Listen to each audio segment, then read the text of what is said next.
muchísimas gracias por la invitación y por permitirme platicarles un poco acerca de mis experiencias con el síndrome Down.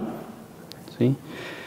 Por ahí me van a ver caminando de un lado a otro, no me puedo estar quieto de repente, pero además que no veo muy bien, pero bueno. Me han comentado que una buena parte de ustedes son parientes directos de pacientes con síndrome Down y una buena parte también son profesionistas. Mi charla pues trataré de hacerla lo más amena posible para los dos grupos de personas y bueno, espero que la disfruten. Sí. Como mi charla está nombrada es Síndrome Down, una enfermedad compleja a 55 años de Jérôme Lejeune. En realidad son casi 55, estamos a 54 años. En el 1959 fue que Jérôme Lejeune describió por primera vez este cromosoma extra y nombrándolo trisomía 21, ¿no? Por ahí hubo un error en cuanto a la asignación de los cromosomas, pero bueno, lo vamos a ir platicando un poquitito en el camino. Sí. Síndrome de Down es una enfermedad bastante compleja, pero en realidad ha servido mucho para estudiar muchas otras enfermedades, es decir, ha servido como un modelo para el estudio de muchas enfermedades complejas, como lo iremos viendo un poquitito más a detalle. Sí, voy a abordar temas históricos, voy a abordar temas clínicos, voy a abordar temas un poco de tratamiento, voy a abordar temas moleculares y lo que actualmente se está haciendo de punta con estudios sobre síndrome Down. ¿Sí? De cada uno de estos abordajes voy a hablar un poco. Algunos de los ponentes aquí presentes o en otras instancias pudieron o pueden hablar de estos temas más a fondo, a lo que veo. ¿Sí? Entonces, disfruten la charla, por favor.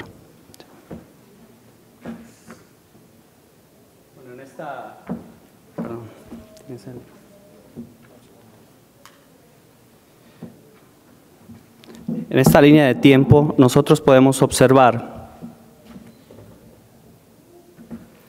hace aproximadamente 2500 años fue que se describió, ¿sí?, por primera vez un paciente con Down. Es, mejor dicho, la primera representación que se tiene nota, ¿sí?, de una persona con Down o de personas con Down. Esto fue en la cultura tumaco-latolita entre las fronteras entre Colombia y Ecuador y fue descrita pues hace 2500 años, ¿no? ¿Sí? Después nosotros podemos apreciar las primeras personas que describieron clínicamente a estos pacientes, ¿sí? Nosotros podemos apreciar tres etapas primordiales entre la mitad del siglo XIX, ¿sí?, que fueron determinantes en la descripción de pacientes con síndrome Down. ¿Sí? A mediados del siglo XIX, ya un poco más tarde, en el siglo XX, ya un poco más tarde, Thiot y Levan fueron las primeras personas que realizaron un estudio de citogenética para ver el número exacto de cromosomas que tienen los seres humanos. En aquel entonces realmente no se tenía este conocimiento, no se tenía esa tecnología, sí, que en su tiempo fue de primera punta, obviamente hoy ya no lo es, pero aún se sigue utilizando para describir muchas de las alteraciones cromosómicas en diferentes pacientes, incluyendo síndrome Down. ¿Sí? Ya para 1959 vino Jérôme Lejeune, ¿sí?, francés, junto con Martha Gauthier y Turpin, ¿sí?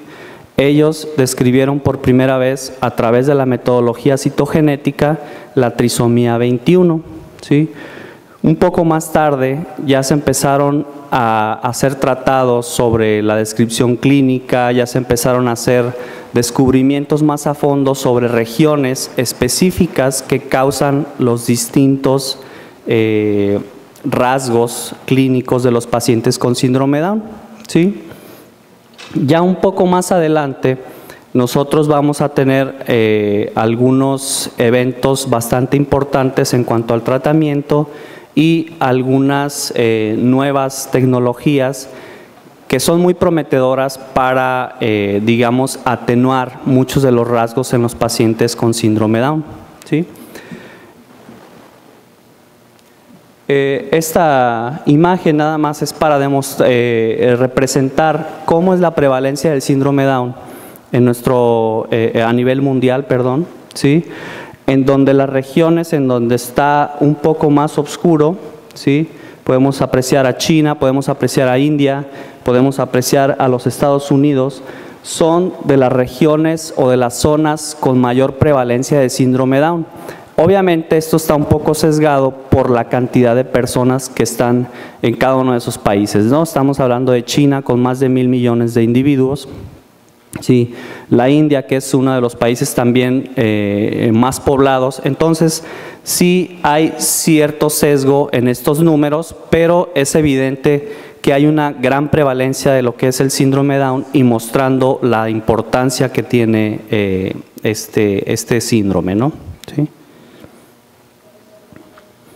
Bueno, les comentaba hace un momento las primeras representaciones de lo que es el síndrome Down, ¿sí? En diferentes culturas se ha establecido justamente esto. La primera corresponde a la cultura la tumaco-latolita, ¿sí? Hace 2500 y se conoce como la primera representación o el primer figurín que demuestra la presencia de síndrome Down en los seres humanos, ¿sí? La siguiente imagen corresponde a una preciosa carátula, por así decirlo, ¿sí? Una máscara de terracota de un niño con síndrome Down. Esta corresponde a la cultura tolteca, ¿sí? Hacia hace 1500 años de nuestra era, ¿sí? Entonces, los rasgos están totalmente marcados, ¿no? Está hermosa la imagen, ¿sí? Si podemos ver un poquitito la imagen de la pequeñita de arriba, son muy parecidos. Obviamente la imagen de la máscara tiene macroglosia, la niña de arriba no se le alcanza a apreciar la macroglosia, muy probablemente no tiene, ¿sí? Pero esto ha sido muy relevante culturalmente, ¿no? Ya otras culturas han mostrado algunos figurines, sí, aquí está un poco más claro que en esta, pero ya ha habido algunas asociaciones de estas representaciones y ya a mediados de la Edad Media, en la Edad Media, mejor dicho, sí, ya hay unas representaciones en pintura de niños o de personas con síndrome Down. Esto es, pues, que en realidad la enfermedad ha existido en la humanidad durante muchos años, ¿no? Durante miles de años y probablemente desde prácticamente la historia de la humanidad, ¿no? Porque son errores espontáneos que pueden ocurrir en cualquier tiempo y esto nos puede decir que muy probablemente no sean efecto de algún daño ambiental, etcétera, ¿no? Eso es nada más mi apreciación. ¿Sí? Dentro de las personas importantes en describir la presentación clínica del síndrome Down fue primero Jean Etienne, ¿sí? Jean Etienne Esquirol, que fue la primera persona en describir un paciente con síndrome Down. Esto es hacia 1938, ¿sí? Enseguida Seguin, ¿sí?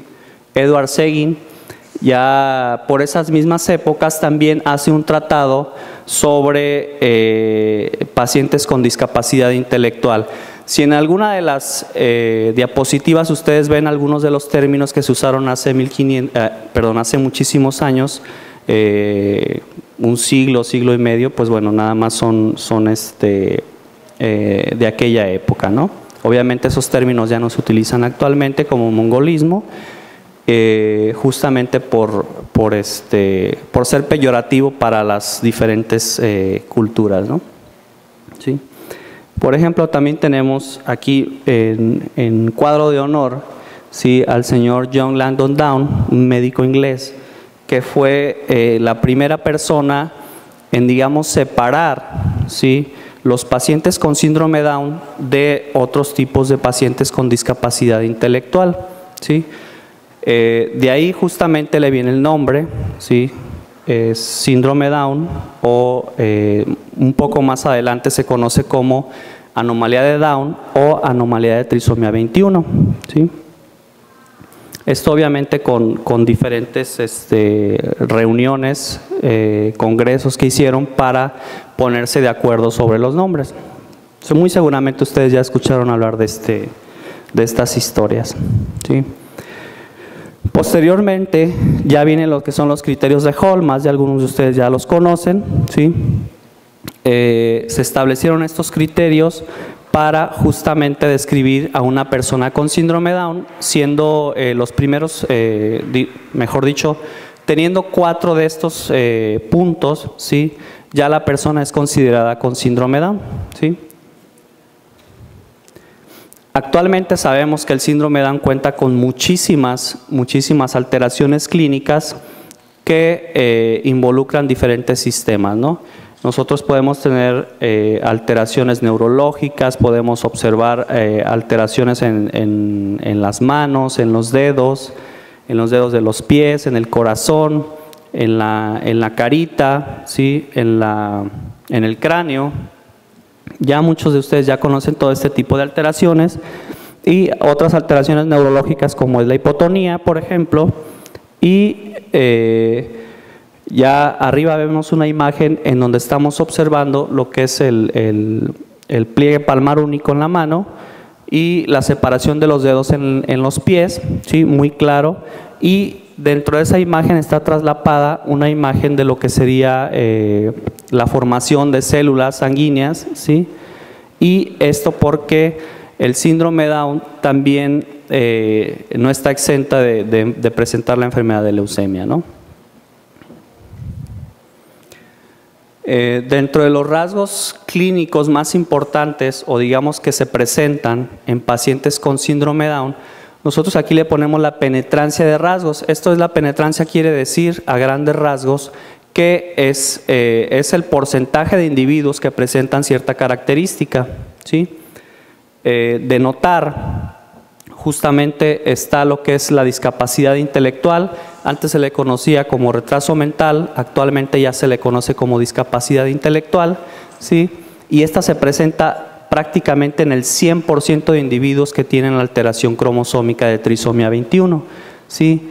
Otro de los principales rasgos clínicos es que está asociado a enfermedad de Alzheimer y también el 100% de los pacientes tienen lo van a presentar en un periodo aproximado desde los 35 años en adelante, de 35 a 40 años en adelante se ha observado esto, ¿no? Ya un poco más adelante les van a explicar un poquitito más acerca del por qué se presenta esto. Y tenemos también la hipotonía, que es uno de los rasgos característicos que se presentan en el 100% de los sujetos síndrome Down. Y de ahí hay muchas otras características, ¿no? De relevancia podemos nombrar, por ejemplo, las enfermedades congénitas del corazón, ¿sí? Enfermedades de los ojos y tenemos también la leucemia, ¿sí? Nosotros podemos aquí apreciar leucemia megacariocítica aguda que tiene una probabilidad de que se presente unos 400 veces más que en la población normal, ¿sí? Y es la principal de las leucemias que podemos apreciar en pacientes con síndrome Down. Ya dentro de la charla les voy a hablar un poquitito más por qué es que se presenta la leucemia en estos pacientes, ¿sí? Con un ejemplo de la expresividad variable del síndrome, nosotros podemos apreciar aquí los diferentes tipos de alteración cardíaca que presentan los pacientes con Down. Esto pues evidentemente en diferentes poblaciones, ¿sí? Siendo uno de los más frecuentes la comunicación auriculoventricular, ¿sí? Y vean, en Portugal está bastante incrementado esto, ¿no? Y en diferentes países, pues bueno, hay bastantes diferencias. Por ejemplo, en Sudáfrica, ¿sí? Es muy poco frecuente, tal vez se deba a la poca frecuencia del síndrome Down, ¿sí? Sin embargo, son datos importantes y esto tiene bastante relevancia que nos habla sobre la complejidad que hay detrás de los síntomas del síndrome Down, ¿sí? Aquí hacia 1938, más o menos, 39, ¿sí? Penrose y colaboradores, entre otras personas, pues, describen por primera vez o se dan cuenta de que la edad parental tiene una buena relevancia en lo que es la presentación del síndrome Down o de la trisomía 21. Para que se den una idea, pues bueno, ya tenemos conocimiento de esto desde hace más de 70, 80 años, ¿no? ¿Sí? Que la edad parental avanzada conduce a un riesgo mayor para presentar trisomía 21, ¿sí? Ahorita voy a explicar un poquitito más adelante de eso, ¿sí? Bueno, un poquitito antes de esto, en 1932, Vanderburg, un oftalmólogo, ¿sí? No la doctora Dorothy Vanderburg, y Davenport, sí, ellos ya pensaban en que había un error cromosómico detrás del síndrome Down, ¿sí? Pero bueno, como les mencionaba al inicio de la charla, eso no se sabía. De hecho, había hasta una equivocación en el número cromosómico de los seres humanos, ¿sí? Ser o no ser, ¿sí? El problema que tuvieron ellos al tratar de inferir el número cromosómico de los seres humanos, pues bueno, es que lo estudiaron en sujetos que tenían alguna alteración, ¿sí? Y muy probablemente esos sujetos tuvieron alguna alteración numérica que les impidió acercarse al número correcto de los cromosomas humanos, ¿sí? Actualmente es claro y obvio que tenemos 46 cromosomas, ¿no? Y pues bueno, esto se debe, esta es la imagen de los 46 cromosomas, gracias a Tio y Levan, que fueron las personas en 1956 que, digamos, pusieron la técnica citogenética como la conocemos hoy en día, ¿sí? Obviamente ha mejorado con el tiempo, pero la citogenética se debe básicamente a ellos, ¿no? Esta es la imagen de los 46 cromosomas y pues bueno, la diferencia con los chimpancés, por eso les puse la imagen de los chimpancés, es que se cree a través de la similitud con otros cromosomas humanos que hubo una fusión de estos dos cromosomas en chimpancé que dio lugar al cromosoma 2 humano, ¿sí? Y eso obviamente causó la especiación de los humanos, ¿sí? Pues bueno, llegamos a nuestro punto central, ¿sí? Que es en 1959, ¿sí? Este señor, Jerome Lejeune, junto con Martha Gauthier y Raymond Turpin, ¿sí? Ellos describieron por primera vez la trisomía 21. Describieron por primera vez una aberración cromosómica en los seres humanos, ¿sí? 47 cromosomas. Ya se sabía para entonces que eran 46 el número normal. Entonces ellos describen en cultivos de fibroblastos de 9 niños mongoloides, como se les conocía anteriormente, ¿sí? Y pues bueno, aquí nosotros podemos ver un componente cromosómico normal, ¿sí? De un varón, ¿sí? Y aquí nosotros podemos ver un componente cromosómico con un cromosoma 21 extra, ¿sí? ¿Cuál es el origen de la trisomía 21? Sí, más de alguno de ustedes lo sabrá, pero es importante señalar cómo es que se puede dar el error, ¿sí? El error puede suceder en dos momentos: en la formación de las células sexuales y en la formación de células somáticas, es decir, células de la piel, células de los ojos, en donde sea, ¿sí? Aquí nosotros tenemos el origen a través de la meiosis, ¿sí? Que es en la formación de las células sexuales. Aquí nosotros tenemos un componente normal, ¿sí? Se forman 4 gametos o 4 células sexuales con un cromosoma, ¿sí? Distinto después de haber recombinado. Este cromosoma junto con este gameto obviamente son 22 cromosomas más, ¿sí? Se van a unir a través de la fecundación con el componente de célula sexual, ¿no? Entonces nos va a dar el componente total de 46 cromosomas, ¿sí? Pero ¿qué pasa? Hay un error que se le conoce como de no disyunción, ¿sí? Este puede ocurrir ya sea en meiosis 1, es decir, no hay la separación. Si ustedes ven aquí, los cromosomas homólogos se van a separar en lo que se les llama cromátides hermanas, ¿sí? Si ustedes ven, el error es que no se separan estos cromosomas homólogos y a la hora de formar los gametos van a formar otra vez dos homólogos aquí, donde debería de ser nada más uno solo en cada célula. Sí, sí vamos bien, ¿no? Ok. El otro error puede ser una no disyunción. Sí, perdón. El otro error puede ser una no disyunción en meiosis 2, ¿sí? Y esto es a través de no separación de una de las cromátides hermanas, ¿sí? Y va a haber una célula sexual en donde nosotros podemos observar que aquí ya hay dos cromosomas y con la fecundación del otro cromosoma, ¿sí? de la otra célula sexual, vamos a tener al final una trisomía, ¿no? ¿Sí? Y lo mismo es acá, ¿sí? Nosotros podemos ver algunos gametos o células sexuales en donde podemos apreciar que tiene dos cromosomas, más el del otro parental ya son 3 y así es como se forma la trisomía 21, ¿no? Y muchas otras. Este es lo mismo, pero de otra manera, ¿sí? Representado, pero aquí nosotros podemos ver lo que es la trisomía 21, ¿no? ¿Sí? Nosotros podemos apreciar dos tipos de trisomía 21, que es la regular y por traslocación robertsoniana, ¿sí? Esto se refiere nada más a que uno de los cromosomas se va a pegar junto con otro cromosoma y aún así va a tener tres porciones del cromosoma, ¿sí?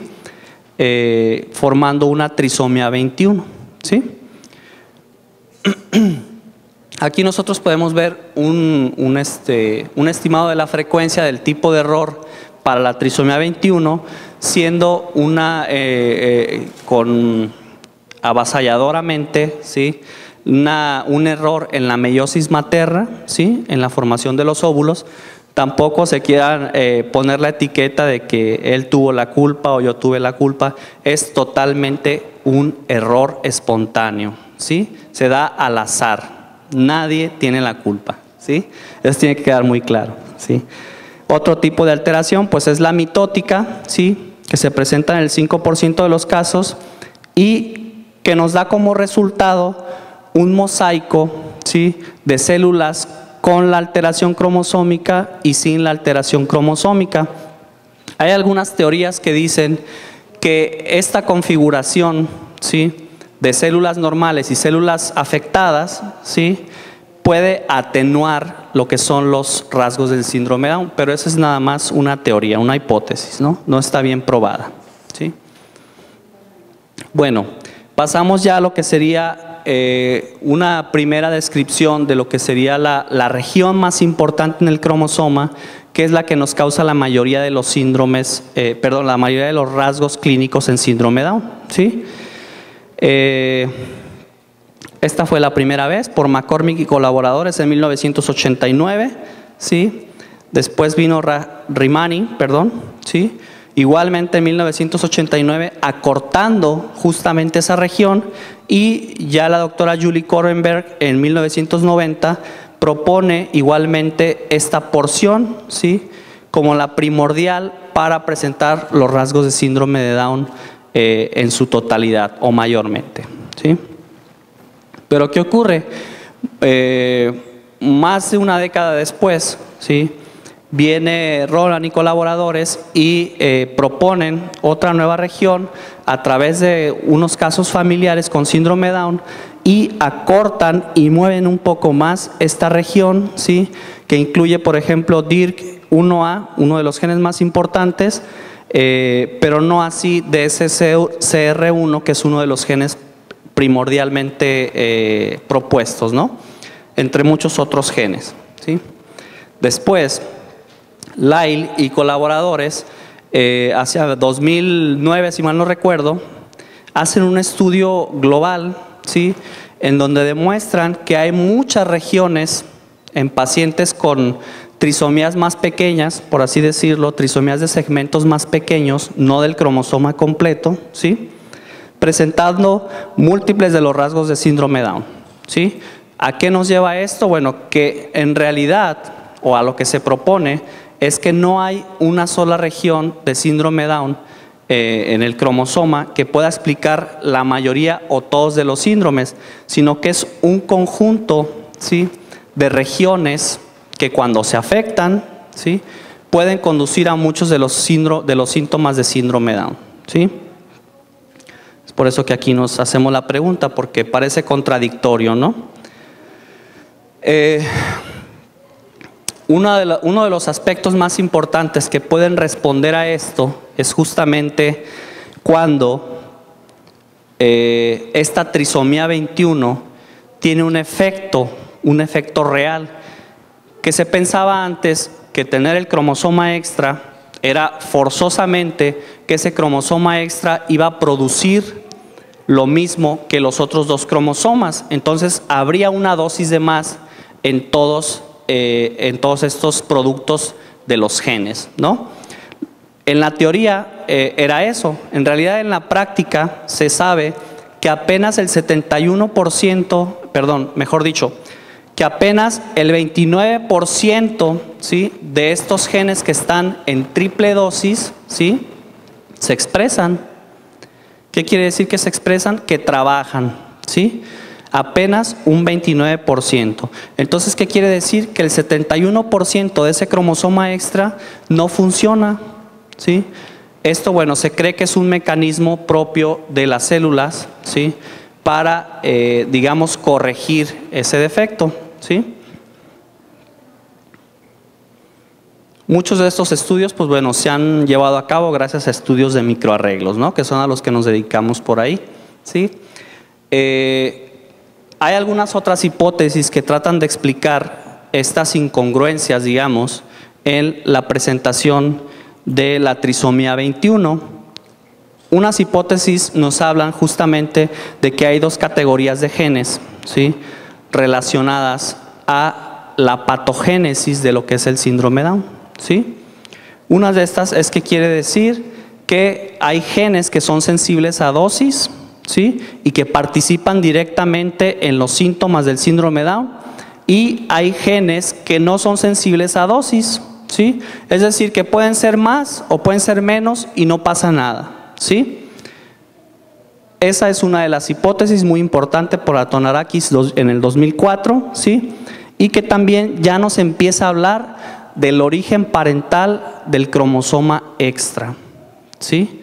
La combinación de los cromosomas en ese set también puede ser causal de la expresión del fenotipo o de la expresión de los síntomas del síndrome Down, ¿sí? Esto lo podemos apreciar muy claramente aquí en esta imagen, que es una hipótesis que se le llama la hipótesis de heterotrisomía, ¿sí? Hetero es diferente, tres y soma cuerpo, ¿sí? Tres cromosomas de origen distinto, ¿sí? Esto es, a través de las generaciones, los abuelos, los padres, los hijos van heredando una combinación distinta de cromosomas, y aquí está muy claro que podemos ver, ¿sí?, este viene de un parental, este viene de otro parental y este viene de otro parental, ¿no? ¿Sí? Esa es la heterotrisomía, y esta es una de las hipótesis que se comentan para la expresión de los síntomas del síndrome Down, ¿sí? Aquí, pues bueno, podemos mostrar algunos genes candidatos. No me voy a extender mucho porque no hay mucho tiempo, pero estos están asociados con la reparación del ADN, con defectos cardíacos, ¿sí?, con la discapacidad intelectual en los pacientes Down y con leucemia, por ejemplo, ¿sí? Yo aquí traigo, bueno, ahorita les voy a mencionar un ejemplo, ¿sí?, pero desde los años 60 se han estado tratando, ¿sí?, de formar terapias para lo que son los síntomas del síndrome Down, ¿sí?, específicamente aquellos asociados a la cognición, ¿sí? Durante 40 años, Henry Turkel daba a sus pacientes una combinación de 48 ingredientes, quién sabe qué eran, pero obviamente no tenían el impacto esperado, ¿sí? Harrell y colaboradores, por esas mismas fechas también, vitaminas y minerales y hormonas tiroideas. Suena también bastante razonable en este caso, junto con los antioxidantes y el ácido fólico, justamente por lo que se conoce de los genes que están afectados, ¿no? ¿Sí? En realidad actualmente uno de los aspectos importantes son las cirugías cardíacas, las vacunas, los antibióticos, terapias antileucemia y anticonvulsivos que mejoran la calidad de vida de los pacientes Down y, ya voy, sí, y esto puede incrementar la vida de los pacientes Down, ¿no? Ya me lo acabo. Aquí tengo un esquema, ¿sí?, de un ejemplo de un gen que se llama GATA1, que no tiene nada que ver con el cromosoma 21, pero curiosamente se muta en pacientes Down que tienen leucemia, ¿sí? Esto, bueno, está asociado con aspectos moleculares más relevantes, pero no los voy a mencionar ahorita por tiempo, pero este gen participa justamente en la hematopoiesis, ¿sí? Y al estar afectado en pacientes con Down, va a conducir a lo que es la leucemia megacariocítica aguda, ¿sí? Este es un esquema en donde nos muestra digamos, un proceso que debe de seguir un paciente con trisomía 21, adquiere una mutación GATA1 somática, ¿sí? Es decir, no la trae consigo en un inicio, sino que la adquiere durante inútero, ¿sí? Se presenta una reacción que se llama reacción leucemoide y al final nos da una leucemia megacariocítica aguda, ¿sí? Es muy importante señalar esto, ¿sí?, que un tratamiento contra la leucemia en niños con Down es bastante de buen pronóstico por el hecho de que el gen GATA1 va a regular la función de esta proteína que normalmente afecta a lo que es el tratamiento que se le da a los pacientes Down. Entonces, al estar afectado GATA1, la citidindiaminasa no va a hacer el cambio de ARA-C a ARA-U y, por lo tanto, la citarabina C va a hacer su efecto tóxico contra el ADN y eso va a resultar provechoso para los pacientes con Down, ¿sí? Entonces es muy importante señalar esto, ¿sí? Tenemos modelos murinos de síndrome Down, ¿sí?, muy importantes. Justamente muchos de estos modelos van asociados a la cognición en síndrome Down, ¿sí?, y van enfocados justamente al aprendizaje, a la memoria, ¿sí?, al desempeño en los laberintos de Morris, ¿sí?, y uno de los genes blanco más importantes es DIRCA1A y APP, que muy seguramente ahorita les van a hablar de él, y que está relacionado con Alzheimer, ¿sí? Ahora bien, hay un momento muy importante para lo que es la patogénesis del Down y para su posible tratamiento, ¿sí? Hay una terapia génica para curar el síndrome Down, no la hay ahorita, pero se está trabajando en ello y se le conoce silenciamiento del cromosoma extra, ¿sí? Es algo muy similar al silenciamiento del cromosoma X en las mujeres, ¿sí? No se vayan a ir con la finta, no las queremos callar, pero es algo que sucede con las mujeres en el cromosoma X, ¿sí? Algo que se le llama compensación de dosis, ¿sí? En los varones, en los seres humanos, ¿sí?, tenemos un X y un Y, el Y se cree que proviene del X y perdió muchos de los genes, ¿sí? Y la evolución para compensar este exceso de dosis en las mujeres, pues bueno, digamos que inactiva este cromosoma X de más, ¿sí?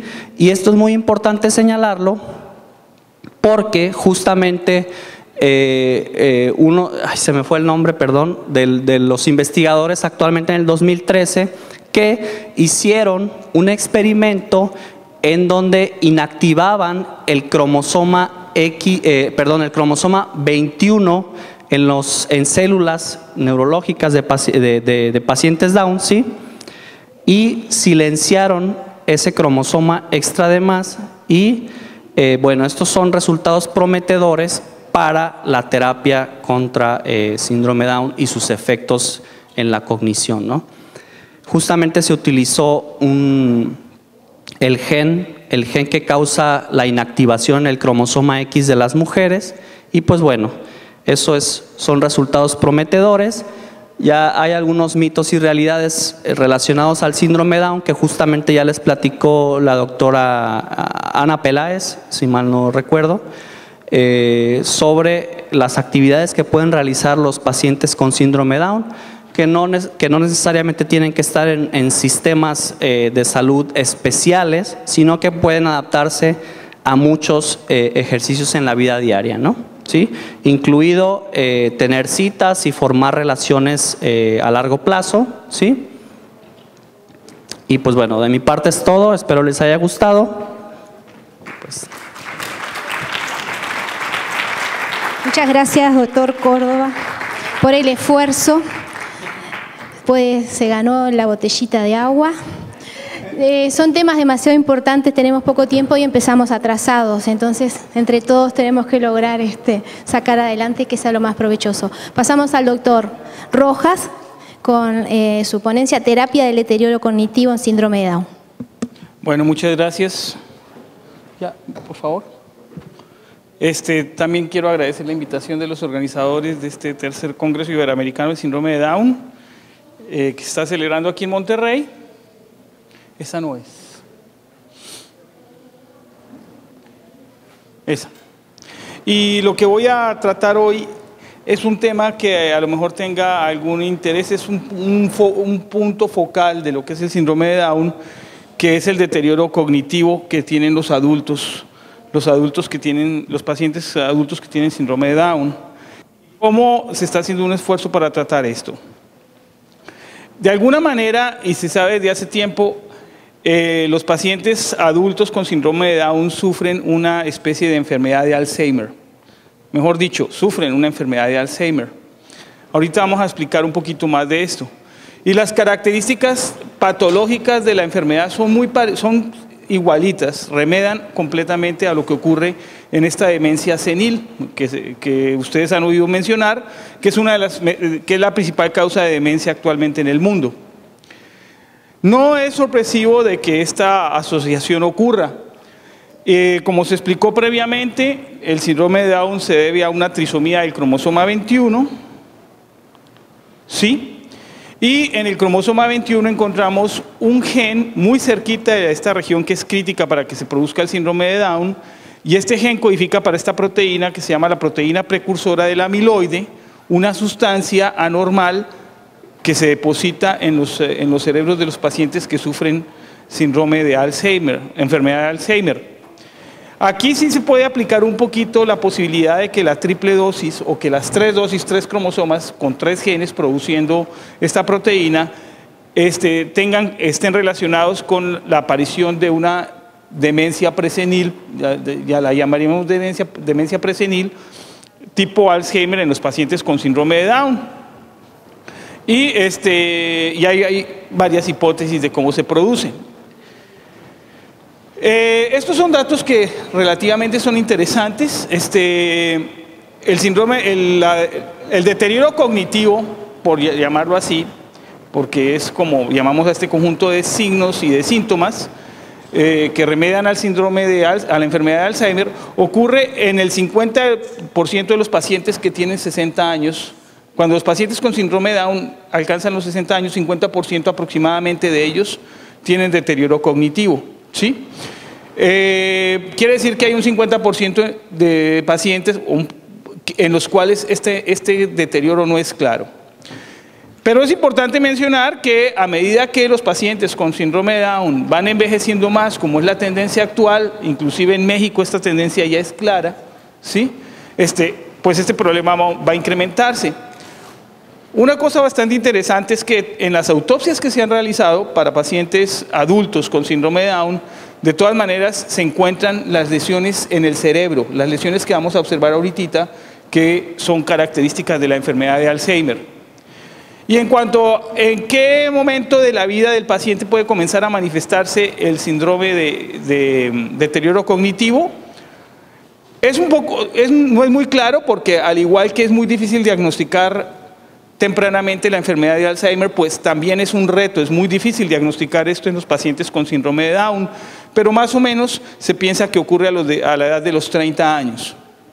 Muchos aquí en la sala dirán, bueno, ¿y cómo hacemos para diagnosticar que un paciente con síndrome de Down, que está más o menos en esta edad, comienza a tener este deterioro cognitivo? ¿Qué es lo que lo hace diferente? ¿Cómo se manifiesta? Bueno, estas son básicamente lo que los Institutos Nacionales de Salud de los Estados Unidos han establecido para identificar el deterioro cognitivo. Rápidamente me voy a permitir leerlos porque me parece interesante. Un interés reducido en las actividades sociales, dejan de conversar, dejan de ser sociables. Hay un entusiasmo disminuido por las actividades habituales, por ejemplo, si les gustaba mucho bailar, dejan de hacerlo. Tienen una disminución en la capacidad de prestar atención a las órdenes simples, dejan de responder a las órdenes sencillas. Manifiestan tristeza, temor y ansiedad. Esto también se observa en los pacientes con enfermedad de Alzheimer, esto también es característico de ellos, estos puntos que estamos mencionando acá. Un comportamiento irritable y de un momento a otro dejan de ser cooperativos e inclusive presentan comportamiento agresivo. Tienen inquietud y alteraciones del sueño que antes no eran tan manifiestas. Y ya estos son cosas peores, como convulsiones, cambios en la coordinación y en la marcha, en la manera de caminar, comienzan a tener ya problemas más severos y una excitabilidad incrementada. Esto es claramente lo que constituye este deterioro cognitivo en los pacientes con síndrome de Down, ¿sí? Como les manifestaba previamente, lo que llamó principalmente la atención de los investigadores era encontrar el mismo tipo de lesiones en el cerebro de los pacientes con enfermedad de Alzheimer de más de 70, 80 años, bueno, de más de 80 años de edad, y los pacientes con síndrome de Down que tenían edades entre los 50 y los 60 años. Las lesiones en el cerebro son las mismas y ahorita las voy a describir. Las lesiones patológicas que se encuentran característicamente son la formación de placas de amiloide, son idénticas en las dos enfermedades, ahorita vamos a ver unas fotos. Estas marañas o entramados de unas sustancias que se llaman neurofibrillas que forman como unas redes desordenadas en el cerebro. Una pérdida de la corteza cerebral. Una alteración entre las uniones de las neuronas que se conocen como sinapsis, comienzan a dañarse y entonces esto altera la transmisión nerviosa particularmente dentro del cerebro. ¿Sí? Y además esto se acompaña con cambios inflamatorios. Aquí esta diapositiva nos ilustra o nos compara un cerebro normal con un cerebro afectado por enfermedad de Alzheimer y también ese es el tipo de daños que se observa en pacientes que tienen deterioro cognitivo, que tienen síndrome de Down. Quiero llamar su atención sobre esta estructura que está aquí. ¿A qué animalito de mar les parece esto? Al caballito de mar, ¿verdad? A eso se llama el hipocampo. Es una parte de la corteza del cerebro, ¿sí?, que tiene que ver con nuestras emociones, pero que también tiene que ver con nuestra capacidad de memorizar, ¿sí? Y es aquí donde ocurre principalmente el daño. Observemos, comparemos este hipocampo de este lado con este de este lado.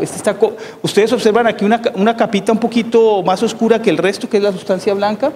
Bueno, esta capita es la corteza cerebral. Aquí observamos que esta está prácticamente desaparecida, ¿sí? Entonces tenemos pérdida de la memoria, porque aquí no hay capacidad de formar ninguna memoria, ¿sí? Pero además tenemos un deterioro también severísimo en todo lo que es nuestra esfera afectiva, porque eso está muy relacionado con toda la esfera y también con el hecho de estar alertas y prestar atención. Sin embargo, este deterioro es progresivo y no solamente afecta al hipocampo, sino que afecta a toda la corteza cerebral. Ustedes observen que esta es la corteza normal, aquí está completamente adelgazada, particularmente en las áreas que tienen que ver con las habilidades intelectuales, ¿no? Entonces, este es el tipo de daño. Cuando nosotros examinamos estos cerebros al microscopio, lo que se observan son estos daños que ya mencioné, pero que ahora se los voy a mostrar. El más importante de todos, sin lugar a dudas, es esto que se llama la placa senil. o el depósito de amiloide. Ustedes observen aquí neuronas que están pues relativamente normales y observen aquí esta neurona que está completamente dañada y alrededor de ella hay como un acúmulo de material. Ese material es como un material amorfo, proteináceo, o mejor llamado por los patólogos amiloide. Ese es el material amiloide. Es un depósito anormal de proteínas que, además de estar depositadas ahí, generan un efecto tóxico, dañan. Ahorita vamos a ver los efectos tóxicos de este material. El otro es que las neuronas que tienen estas prolongaciones en parte están determinadas por unas estructuras que tienen las neuronas que se llaman microtúbulos. Y esas proteínas que forman los microtúbulos tienen una proteína que las estabiliza, que se llama proteína tau, que aquí desafortunadamente no se ve muy bien, pero esa proteína tau deja de funcionar y entonces estas fibrillas comienzan a desordenarse y forman como enmarañas, como entramados, que nosotros conocemos como de degeneración neurofibrilar, ¿sí? Que son también, junto con las placas seniles, las dos características principales de la enfermedad de Alzheimer. Hay varios tipos de enfermedad de Alzheimer que, según el origen genético, han sido descritos. Todas se transmiten de manera autosómica dominante, quiere decir que si uno de los papás la tiene un 50% de pasársela a sus hijos, pero esta enfermedad que es de origen genético se presenta muy temprano, se presenta como a los 30 o 40 años, ¿sí? Es una demencia presenil, porque ocurre en gente que todavía no es vieja, que todavía no es anciana. Bueno, aquí están todos los genes involucrados y dentro de ellos vemos al gen APP, que es proteína precursora de amiloide, que les mencioné y que, como ya vimos, está en el cromosoma 21, ¿cierto? Y otras proteínas que tienen que ver con el procesamiento de la proteína amiloide que voy a describir a continuación. A ver, ¿cómo es que ocurre esta patología? ¿O qué sabemos de cómo ocurre esta patología en la enfermedad de Alzheimer? Y ahorita vamos a ver cómo ocurre en el síndrome de Down. Hay ciertas características que sí las hacen diferentes. En Alzheimer, nosotros sabemos que particularmente en las neuronas se produce esta proteína, que es la proteína precursora del amiloide, que es muy larga, y aquí vemos lo que sería el interior de la célula y aquí el exterior, y vemos que se va secretando esta proteína, ¿sí? Y unas enzimas secretinas que hay aquí, alfa, beta y gamma, la tienen que cortar. En la mayoría de los que estamos aquí, Dios quiera que así sea, el que más debe estar funcionando es la proteína A o la proteína alfa. Esto nos genera un péptido que no se va a acumular en el cerebro y que no nos produce ningún efecto tóxico. Pero una muy pequeña cantidad es procesada por la proteína B, que nos genera un péptido que es completamente anormal, aquí lo vemos, ¿sí? Y si luego viene, aquí corta B y genera esta estructura, y si luego viene la secretina gamma, corta acá y nos genera este péptido de 42 aminoácidos, que es el péptido que es tóxico. Afortunadamente esto ocurre muy poquito en nuestros cerebros, pero la teoría es que con el envejecimiento natural eso va a incrementarse. Porque nuestro cerebro está hecho para vivir como alrededor de 70, 80 años, no para vivir 130 años. De tal manera que esta sustancia se acumula, como ven ustedes, fuera de la célula y esa comienza a acumularse ahí, pero además de esto altera la forma de las proteínas que están en la periferia, de las vecinas. Altera y genera unas masas, estas masas de amiloide que ya mencioné. Eso está relacionado también con la alteración de la proteína tau, pero eso no me voy a detener aquí en esto, falta de tiempo.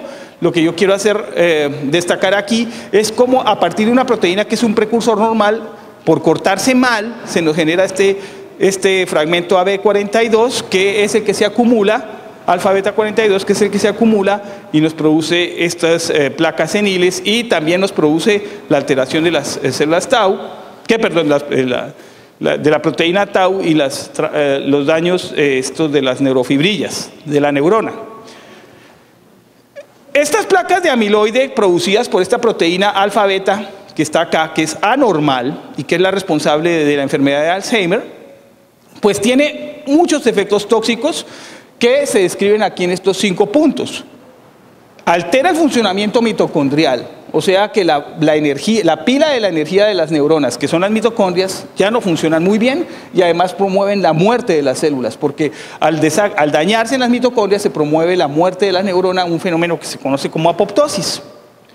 Incrementan el estrés oxidativo, es decir, producen estos radicales libres, lo cual una de las cosas que ya podemos decir para la terapia preventiva es utilizar antioxidantes, ¿verdad?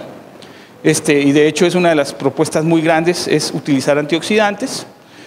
Le afectan la transmisión entre las sinapsis neuronales, eso lo vamos a explicar un poquito más a fondo porque eso es lo que está ocurriendo, se piensa que ocurre en síndrome de Down. Y afecta el transporte intracelular del factor de crecimiento neural, eso también lo vamos a explicar. Y además daña la membrana, estas placas terminan lesionando a las membranas de las neuronas y las van destruyendo y por lo tanto también propician la muerte de las neuronas y el despoblamiento de la corteza cerebral.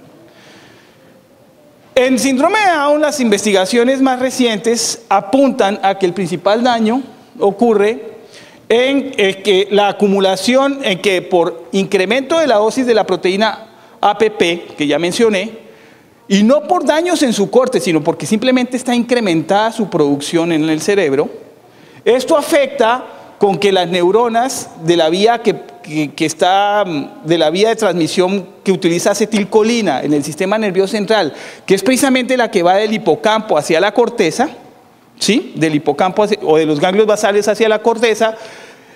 Este exceso de proteína APP impide que funcione bien este sistema en el cual un receptor captura al factor de crecimiento neural y lo introduce dentro de la neurona vía axón hasta llevarlo hacia la corteza. En la enfermedad en el síndrome de Down, entonces este acumulamiento va a hacer que este transporte sea defectuoso y que mucho de este factor de crecimiento neural no llegue hasta donde debe estar localizado en la corteza cerebral. Como este factor de crecimiento se necesita para el desarrollo y para la función normal de la corteza cerebral, pues deja de existir, no llega al núcleo y entonces esto es lo que está propiciando probablemente el deterioro cerebral en el síndrome de Down. Es un poquito distinta la patología a lo que se observa en Alzheimer, ¿sí? Sin embargo, las consecuencias son las mismas, son idénticas. Pero para la terapia, pues uno podría enfocarse en esto, en que lo que están dañándose principalmente son las vías de transmisión con acetilcolina. Pues como ya me queda muy poquito tiempo, entonces voy a señalar rápidamente los puntos estratégicos para el tratamiento del deterioro cognitivo en síndrome de Down, mencionando lo que ya acabo de resaltar, que las rutas de acetilcolina dentro del sistema nervioso central son las que están particularmente afectadas y que entonces lo que tenemos que hacer es estimular la producción de acetilcolina en el cerebro para estimular a la corteza. Y para esto tenemos que utilizar algunos trucos. La otra cosa es que al dañarse la vía de transmisión de acetilcolina, por efecto de ese daño, que es inhibitorio, resulta entonces que ahora lo que se estaba bloqueando, que era la vía de transmisión con ácido glutámico, resulta excitada. Y la producción o el exceso de funcionamiento de la vía de acetilglutámico, principalmente a través de los receptores NMDA, produce también la muerte de las neuronas. O sea, tenemos un efecto de daño en círculo vicioso. Entonces, definitivamente que el estímulo o lo que nosotros pretenderíamos sería incrementar la actividad colinérgica. ¿Qué podemos utilizar para incrementar la actividad colinérgica en el sistema nervioso central? Pues hay dos estrategias. La primera es utilizar medicamentos que bloquean la destrucción de la acetilcolina en la sinapsis, como tenemos el donepezil, la galantamina, la ribastigmina, o utilizar medicamentos que asemejan la función de la acetilcolina. Y aquí me encuentro yo un hecho muy curioso. Adivinen dentro de lo que hay en el mercado, ¿cuál sería el mejor estimulante tipo acetilcolina para el cerebro? La nicotina, el componente del cigarrillo. Bueno,